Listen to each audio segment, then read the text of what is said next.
కానీ బయట కథ ఏందంటే AK-47 తీసుకొని మీరు చెప్పిన జాన్ బాబు అలియాస్ అశోక్ కలిసారని. ఆ! హ్మ్.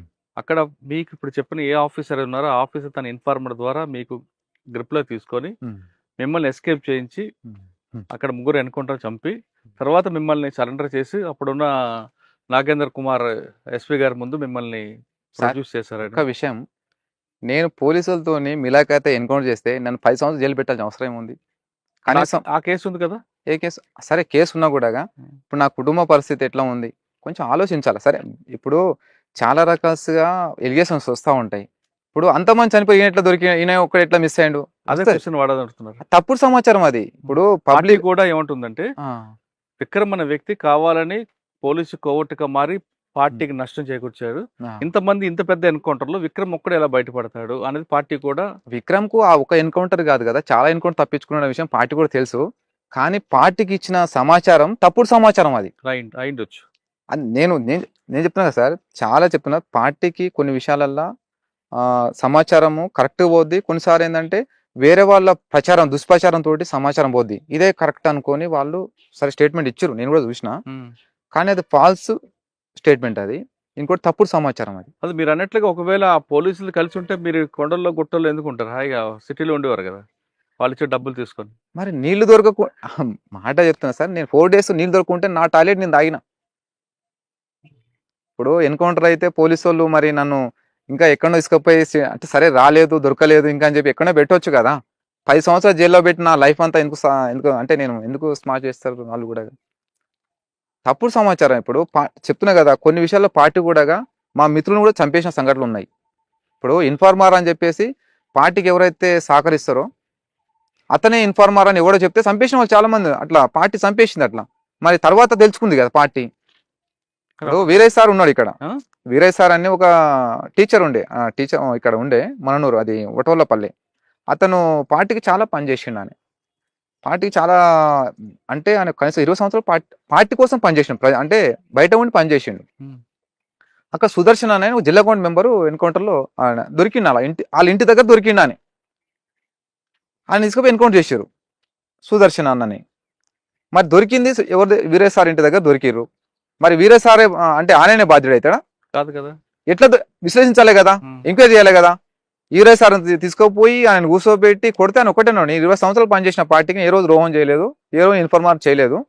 అయితే ఆ ఇంటరాక్షన్ చేసింది ఎవరంటే అదర్ స్టేట్ పర్సన్ అని, ఆయన జగదీష్ అని వేరే అనే ఎంపీ అతను, ఆయన తెలుగు సరిగ్గా రాదు. సరే ఈయననే చేయొచ్చు, ఈయననే ఇన్ఫర్మేషన్ ఇవ్వచ్చు అని చెప్పేసి ఆయన చంపేశారు. తర్వాత మాధవ్ అన్న వచ్చింది. మళ్ళీ అక్కడ నుంచి మాధవ్ అన్న వచ్చిన తర్వాత అసలు ఎంక్వైరీ చేసిన తర్వాత ఆవిడ మాస్ అయిన వ్యక్తి అంటే చెంచు అతను పట్టించింది అతను. తర్వాత మళ్ళీ అతను తీసుకుపోయి అతను చంపేసింది. మళ్ళీ ఈ వీరయ్య సార్ కుటుంబ సభ్యులకు మా తప్పైంది, మాది క్షమాపణ, మళ్ళీ క్షమాపణ కోరిరు. మా తప్పైంది కోరితే కదా కుటుంబానికి నష్టం. అదే కదా, అంటే పార్టీ కొన్ని మిస్టేక్లు పార్టీ కూడా చేస్తుంది. అంటే పార్టీని మొత్తం అనొద్దు, కాకపోతే అక్కడ నాయకత్వం ఎవరైతే ఉంటారో వాళ్ళు కొంచెం అవగాహన లేకపోవడము, లేదంటే వాళ్ళు కొంచెం విశ్లేషించకపోవడము, తప్పులు జరుగుతాయి ఇట్లాంటివి. నా విషయంలో కూడా అదే. ఇప్పుడు విక్రమ్ ఎన్కౌంటర్ చేసిండు అనేది ఎవరు దుష్ప్రచారం చేయొచ్చు, అదే కరెక్ట్ అని పార్టీ స్టేట్మెంట్ ఇవ్వచ్చు. కానీ నేను చంపితే 10 సంవత్సరాలు జైల్లో ఉండాల్సిన అవసరం లేదు, కనీసం ఉండటానికి ఇల్లు కూడా లేదు నాకు. కనీసం అవునబ్బా గవర్నమెంట్ నాకు ఏమైనా ఇచ్చిందంటే అది కూడా లేదు కదా. నాకు ఇల్లు లేక నేను వేరే వాళ్ళ ఇంట్లో ఉంటున్నా ప్రస్తుతానికి. అంటే మరి ఇప్పుడు ఎన్కౌంటర్ చేస్తే నాకు పోలీసులు డబ్బులు ఇస్తారు, తర్వాత నా కుటుంబం సరే నేనంటే జైల్లో ఉంటే నా కుటుంబ సభ్యుల కన్నా ఆర్థికంగా సాయం చేస్తుంది కదా, అది కూడా లేదు కదా. నాకు ఉన్నది 2 ఎకరాల భూమి, దాని మీద నా ఆధారం. కనీసం ఉండడానికి ఇల్లు లేక నేను వేరే పక్క ఊర్లో ఉంటున్నా. తప్పు అది, నేనే ఎన్కౌంటర్ చేసిన అనేది మాత్రం తప్పు అది. ఇప్పుడు బయలు మీద బయటకు వచ్చారు. అవును సార్. ఇప్పుడు మీరు ఏం చేయబోతున్నారు నెక్స్ట్? అంటే మీ కుటుంబం ఎలా ముందు తీసుకెళ్తారు? నా ఆలోచన, నా ప్రణాళిక అంటే ఇప్పుడు ఉన్న జీవితాన్ని సక్రమంగా నడుపుకోవాలి. అమ్మ వృద్ధురాలు, ఆమెను చూసుకోవాలి. ఇక నాకు మా బాబు ఉన్నాడు, బాబుని చూసుకొని ఉన్న 2 ఎకరాల పొలం చేసుకుంటూ నా బతికే నేను బతకాలి అనుకుంటున్నా. మీకు చాలా మంది బయటకు వచ్చిన తర్వాత నయంలా కొంతమంది దారి తప్పుతుంటారు. తప్పుతుంటారు కదా. మీకు అట్లా ఉండాలి, ఎప్పుడైనా ఎదురుపడ్డారా? నాకు అట్లా ఎదురు పడ్డారు కానీ నేను అట్లాంటి ఎన్నుకోను. నేను ఎందుకున్నా విక్రమ్ ఇప్పుడు ఆ విధంగా చేద్దాం ప్రయత్నం లేదు లేదు, నాకు ఆలోచన రాదు నయం గ్యాంగ్లో తిరగాలి, నయం లాగా తయారు కావాలని. ఎందుకంటే నయం ఒక కరుడు కట్టిన ఒక ఉగ్రవాది కంటే అది ప్రమాదకరమైన వ్యక్తి అతను. ఎందుకంటే పార్టీలో కొంతకాలం పనిచేసి బయటికి పోయిండు. తర్వాత అప్పుడు ఉన్న గవర్నమెంట్ అతన్ని ఆ రకంగా మలుచుకొని అతన్ని పార్టీకి వ్యతిరేకంగా తయారు చేసింది.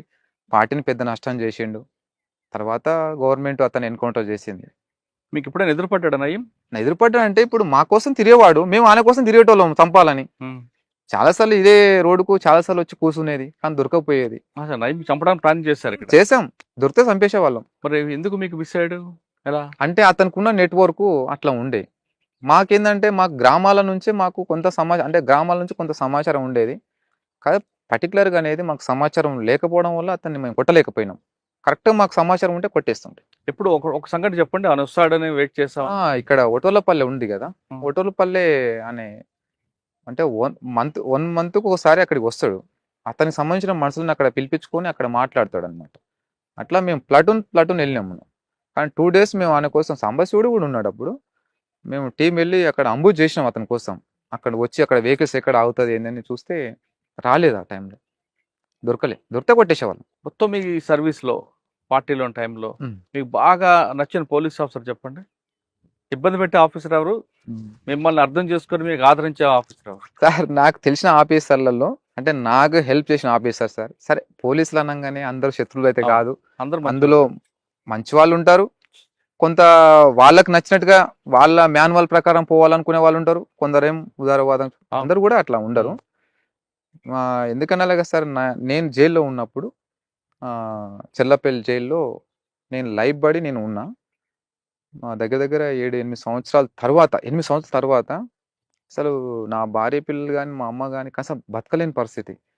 అసలు వాళ్ళకు ఎలాంటి మానసికంగా ధైర్యం ఇచ్చేవాళ్ళు గూడా లేరు ఆ టైంలో. కానీ నేను జైలు నుంచి పెరోల్ పేపర్‌లు పెట్టుకున్నా సార్. అదే నాగర్ కర్నూల్ ఎస్పీ అనే పేరు మనోహర్ సార్ సార్. ఎవరు? మనోహర్ సార్. ఆ! అతనికి నేను చెప్తున్నా గదా! చాలా చాలా థాంక్స్ చెప్తున్నా సార్‌కు. అతనెవరో నాకు తెలుసు. నేనెవరో సార్‌కి తెలుసు. కానీ ఎప్పుడు మేము ఫేస్ టు ఫేస్ మాట్లాడుకుంది లేదు. విక్రమ్ అంటే సార్‌కి తెలుసు.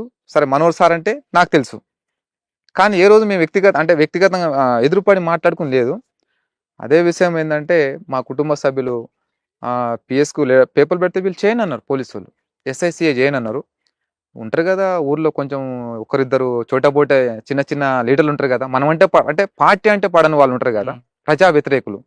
వాళ్ళు సార్ వస్తే మళ్ళీ ఉండడు, మళ్ళా ఎళ్ళిపోతాడు అని వాళ్ళకి కూడా తప్పుడు సమాచారం ఇచ్చిండు. హ్మ్. సరే నా కోసం మా అమ్మ చాలా కష్టపడ్డది. మళ్ళీ నేను చెప్పిన అమ్మ ఎస్పీ దగ్గరికి పోమని చెప్పిన. ఆ అమ్మ ఎస్పీ దగ్గరికి పోయింది. పోయిన తర్వాత అడిగింది. ఇగ నేను ఉండి చాలా ఆలోచించిండు ఆయన గూడాగా. ఇగ ఆలోచించి ఎస్ఐకి ఫోన్ చేసి చెప్పిండంట సీఐకి. ఉండి పేపర్లు చేయండి అతనివి విక్రమ్ అంటే, లేదు సార్ ఆయన బయటకొస్తే ఎళ్ళిపోతాడు సార్ అట్లా ఇట్లా అంటే, అరే ఎంతో మంది లొంగిపోయి ఎవరి బతుకులు వాళ్ళు బతుకుతున్నారు గదా! ఆయనే లాస్ట్ ఒక్కడు దొరికిండు కాబట్టి ఆయన మొత్తం బలి చేసిర్రు. చేయండి వచ్చి ఆయన భార్య పిల్లలతోని చూసుకుంటాడు మళ్ళీ ఎళ్ళిపోతాడు టయానికి ఎళ్ళిపోతాడు గదా! అంటే, ఆయన పేపర్లు చేపిచ్చాడు సార్ పెరోల్ పేపర్లు. ఆయన నేను చెప్తున్నా గదా! ఆయన అంటే దేవుడిని నమ్మగాని దేవుడు లాంటి మనిషి అనుకో. ఆయన ఎక్కడనో తెలవదు. ఇగ నాకు లైఫ్‌లో అనుకున్నా సార్. అట్లాంటి ఆఫీసర్‌లు ప్రతి జిల్లాలో ఉంటే సమస్యలనేటివి రావు. అంటే ప్రజలకు ఎలాంటి సమస్యలు రావు. అట్లాంటి ఆఫీసర్ ఉండాలి. కానీ అట్లాంటి ఆఫీసర్ పోలీస్‌లో గాదు. రాజకీయ నాయకుడు గూడా ఉండాలి. హ్మ్. అప్పుడే ప్రజలకు సామాజిక న్యాయం జరుగుద్ది. బాగా ఇబ్బంది పెట్టే ఆఫీసర్? ఇబ్బందంటే అప్పుడు నేను స్టార్టింగ్ పోయినప్పుడు చాలా ఇబ్బంది పెట్టిర్రు. చాలా సార్లు ఇగ కుటుంబ సభ్యులను హింసించే వాళ్ళు బాగా ఇబ్బంది పెట్టారు. చాలా ఎదుర్కొన్నది. ఆర్థికంగా చాలా నష్టపోయింది కుటుంబం. కొంచెం ఊరి అంటే వ్యవసాయం మొత్తం బంద్ జేసి వేరే ఊరికి గూడా ఎళ్ళిపోయిన పరిస్థితి. బాగా ఎవరు పెంచాలి అది అంతోనప్ప అని ఒక సీఐ ఉండే. డీఎస్‌పీ. నేను సెకండ్ టైమ్ పోయినప్పుడు బాగా హింసించాడు మా కుటుంబాన్ని. బాగా బూతులు మాట్లాడేవాడు. అమ్మని నేను సెకండ్ టైమ్ పోయినప్పుడు నాకు బాబు 6 మంతు. చిన్న బాబుండే.